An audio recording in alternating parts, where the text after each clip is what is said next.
Hello everyone! Welcome again to my channel. This is Tony Buenas Vlog. At ipagpatuloy po natin ang ating cruise dito sa Flowerpot.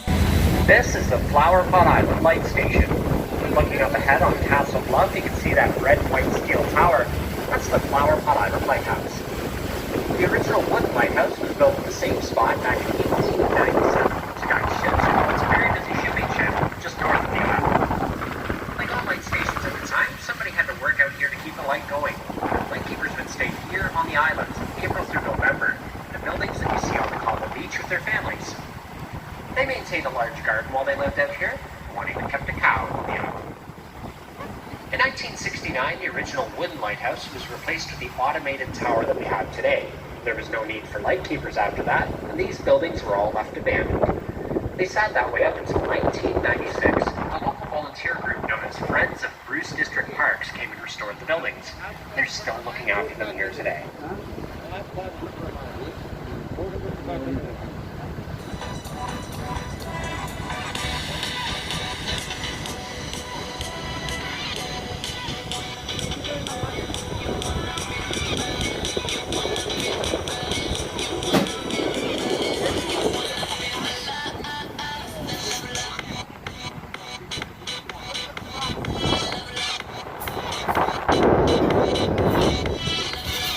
Looking up on the cliff, you can see a large cave in the rock. There are more than 200 caves found here on Flowerpot Island.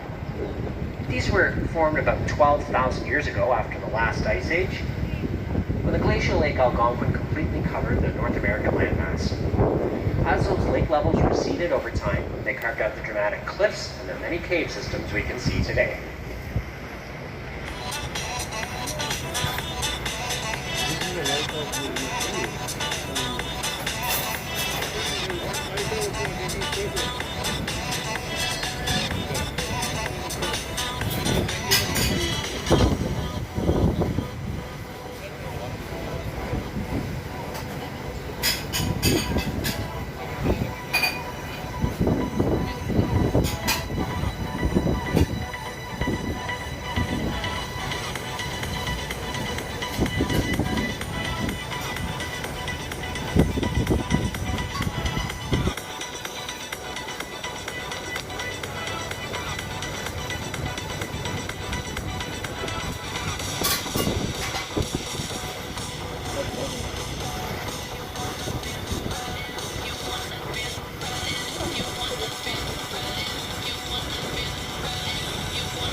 large flower pot here now.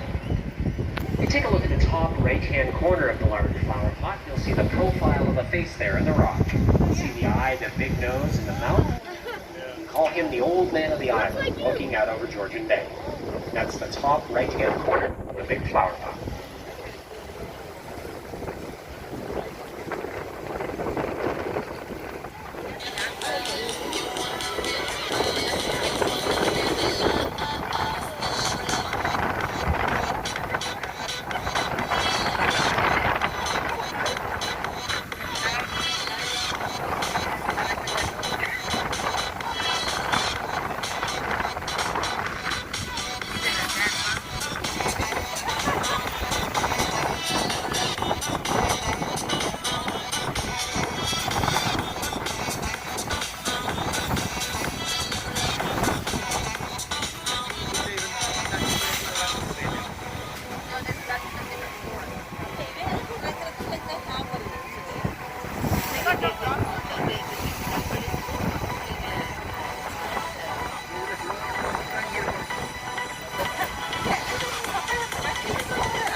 As we cruise by the small flower pot, if you're taking pictures, you can get an excellent shot from here. Looking back at the pot so you can get them in the same frame at the same time. Very Graham-worthy.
So see the boat is coming inside to drop people.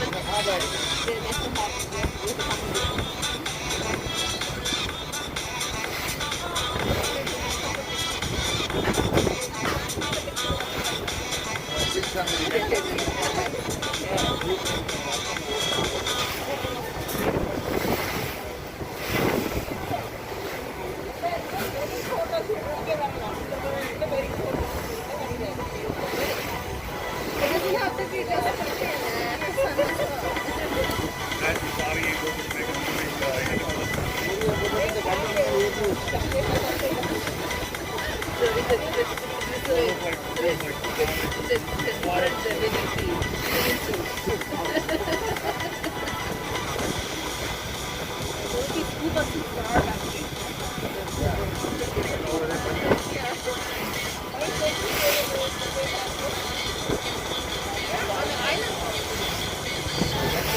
That's a house.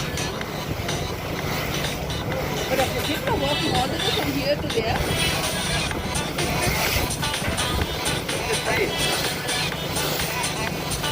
if you want to go. To our right-hand side is Beachy Cove. This is where all the drop-off passengers get dropped off and picked back up. People that get off on the island typically spend about 3 hours hiking and exploring the trails, swimming, or having a picnic lunch. Some people will come out here to camp. They'll come out to drop-off boats, stay a couple of nights. If you look along the shoreline, you can spot a couple of tents there. That's where all 6 of the backcountry sites are located, right here in Beachy Cove.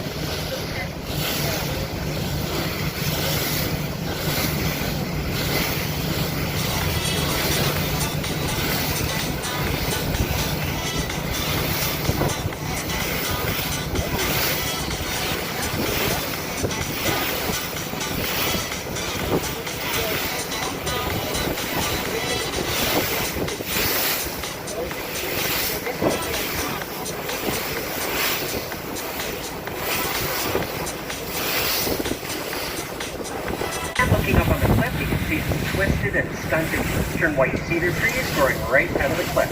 They look about half dead, but they are still alive. The University of Guelph did a study on these trees a few years back and determined some of them are more than 1,800 years old. These ancient cedar trees owe their longevity to the condition on the cliff as they've escaped the forest fires that plagued the island out of its.